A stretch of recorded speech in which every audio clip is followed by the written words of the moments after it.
प्रायोजक वर्मा ज्वेलर्स, सर्व प्रकारच्या सोन्या चांदीच्या आकर्षक दागिन्यांचं माहेरघर आणि विश्वसनीय ठिकाण जगदीश वर्मा यांचं वर्मा ज्वेलर्स, सोमाणी कॉम्प्लेक्स समोर, टिळक रोड, वैजापूर। खासदार शरद पवार यांच्याच गटातील असलेले जितेंद्र आव्हाड यांनी दावा केला आहे की प्रभू श्री रामचंद्र जे होते तर ते शाकाहारी नाही तर मांसाहारी होते। त्यांच्या या दाव्यानंतर राज्यभरच नव्हे तर देशभरामध्ये तीव्र निषेधाचे पडसाद उमटले आहेत। नेमकं काय कारण होते ज्यामुळे जितेंद्र आव्हाड यांनी प्रभू रामचंद्रांना टार्गेट करत त्यांच्या चारित्र्य आणि प्रतिमेवरती एक शंकास्पद वक्तव्य केलं? ते म्हणजे की प्रभू रामचंद्र हे शाकाहारी नसून मांसाहारी असल्याचं त्यांनी सांगितलंय। परंतु यामधील सत्य मांडत असताना त्यांनी सांगितलंय की ते जर 14 वर्ष जंगलामध्ये राहिले तर 14 वर्ष त्यांनी नेमकं तिथे काय खाल्लं यावरून हा वाद सुरू झाला आणि आव्हाडांनी थेट प्रभू रामचंद्रांनाच मांसाहार करण्यासाठी त्या ठिकाणी ते मांसाहारी असल्याचं वक्तव्य केलंय। नमस्कार, मी प्रवीण पाटील, तुम्ही पाहताय एमएच बिंदास। आजच्या आपल्या विषयामध्ये जाणून घेऊया नेमकं जितेंद्र आव्हाड यांनी ह्या वक्तव्यामागील कुठले महत्त्वाचे मुद्दे लक्षात घेत अशा पद्धतीचं विधान केलंय। आता आपण जर बघितलं तर धार्मिक तेढ निर्माण करणाऱ्या अनेक समाजाच्या भावना दुखवणाऱ्या या गोष्टी आहेत।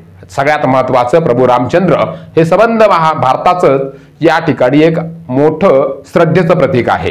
यावरच भारतीय जनता पार्टी आणि या ठिकाणी असलेले जितेंद्र आव्हाडांना असं वाटलं की आपण जर प्रभू रामचंद्रांचं मंदिर पूर्ण होतंय त्या मंदिराबद्दल त्याचबरोबर प्रभू रामचंद्रांबद्दल जर अशा पद्धतीची विधानं केली तर आपण पुन्हा एकदा चर्चेत येऊ शकतो।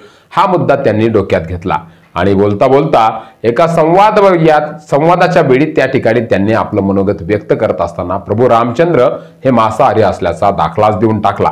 आता या पलीकडे जर आपण बघितलं या दाखला देण्यामागचं पहिलं महत्त्वाचं कारण म्हणजे शरद पवार आणि नरेंद्र मोदी हे जरी एकमेकाचे दूरदृष्टीचे मित्र असले तरी सुद्धा भाजपचा वाढत असलेला नावलौकिक महाराष्ट्रामधील बऱ्याचशा अशा आमदारांना तो खटकतोय।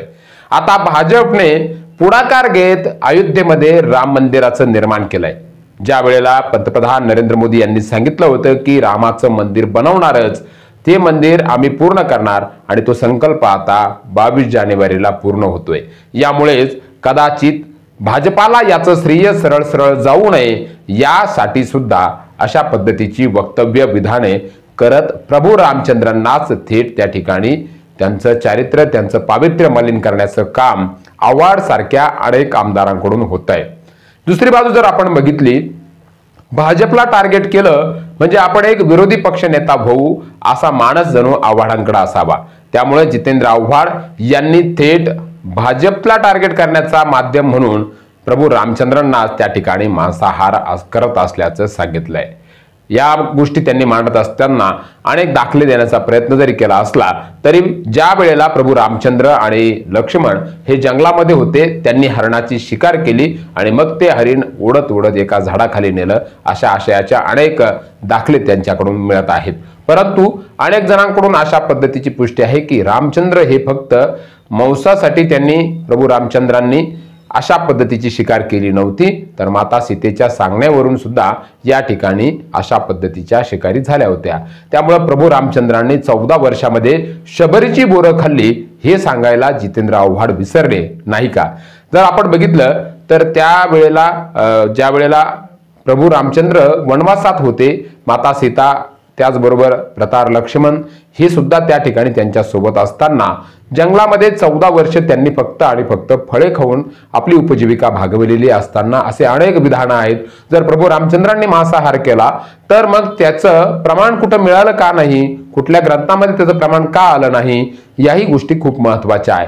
शबरीनं बोरं दिली, शबरीची उष्टी बोरं प्रभू रामचंद्रांनी खाल्ली याचा आजही प्रत्यय अनेक ग्रंथांमधून वाङ्मयामधून आपल्या समोर येत असतो। यात एकच गोष्ट आहे की प्रभू रामचंद्रांचा नाव घेऊन त्यांना शाकाहारी असताना सुद्धा मांसाहारी सांगायचं, राज्यामध्ये एक मुद्दा पेटवायचा आणि हा मुद्दा पेटवला की भाजपला टार्गेट करायचं, हा एकमेव मानस जणू जितेंद्र आव्हाड यांचा होता का अशा चर्चा आता राम भक्तांमध्ये व्यक्त होत आहे। यामुळेच प्रभू रामचंद्रांना शाकाहारी नसून मांसाहारी असल्याचं म्हटल्यामुळं जितेंद्र आव्हाड जे आहेत यांच्यावरती अटक किंवा कायदेशीर कार्यवाहीची घटना त्या ठिकाणी होऊ शकते का अशाही आशयाचे अनेक पोस्ट येत आहेत। आपण जर बघितलं तर धार्मिक तेढ निर्माण केल्याप्रकरणी जितेंद्र आव्हाड यांना या प्रकरणामध्ये मोठी भुगतान दंड त्या ठिकाणी सहन करावा लागू शकतो। अनेक ठिकाणी राम कदम असेल, इतरही काही हिंदू संघटना आहेत, या संघटनांच्या काही प्रमुख लोक आहेत आणि विविध ठिकाणी जितेंद्र आव्हाड यांच्याबद्दल पोलीस ठाण्यामध्ये तक्रारी सुद्धा दाखल करण्यात आलेल्या आहेत। आव्हाड यांना अटक करा आणि त्यांना शिक्षा करा अशा आशयाची पोस्ट सुद्धा अनेक रामभक्तांकडून व्यक्त होत आहेत। रामभक्त म्हणतायत की प्रभू रामचंद्र हे शाकाहारीच होते। याची अनेक उदाहरणं आपल्याला पाहायला मिळतात। केवळ शबरीची बोरच नव्हे तर इतरही अनेक काही उदाहरणं आहेत। आव्हाडांनी एकदा वाङ्मय वाचन करावं, ग्रंथ वाचन करावं आणि त्यानंतरच प्रभू रामचंद्रांच्या जीवन चारित्र्यावर बोलावं असे रामभक्त म्हणतायत। आव्हाडांचा हा फॉर्म्युला त्यांच्याच अंगलट आल्याचं आता पाहायला मिळत आहे। असं वाटलं होतं आव्हाडांना की यानंतर पक्षातील लोक तरी माझी पाठ राखण करतील, परंतु असं न होता पक्षातील लोकांनी काही जे हिंदुत्ववादी आमदार होते त्यांनी त्यांना घरचा आहेर दिलाय आणि श्रद्धा सबुरीचा सल्ला सुद्धा दिलाय। त्यामुळं या ठिकाणी महाविकास आघाडीचे घटक पक्ष म्हणून असलेला शिवसेना उद्धव बाळासाहेब ठाकरे यांच्या वतीनं सुद्धा अनेक ठिकाणी आव्हाडांच्या या वक्तव्यानंतर निषेध नोंदवण्यात आलेला आहे। मात्र राजकारण हे कुठल्या स्तरावरून कुठल्या स्तराला जात आहे हे आता महाराष्ट्र बघतोय।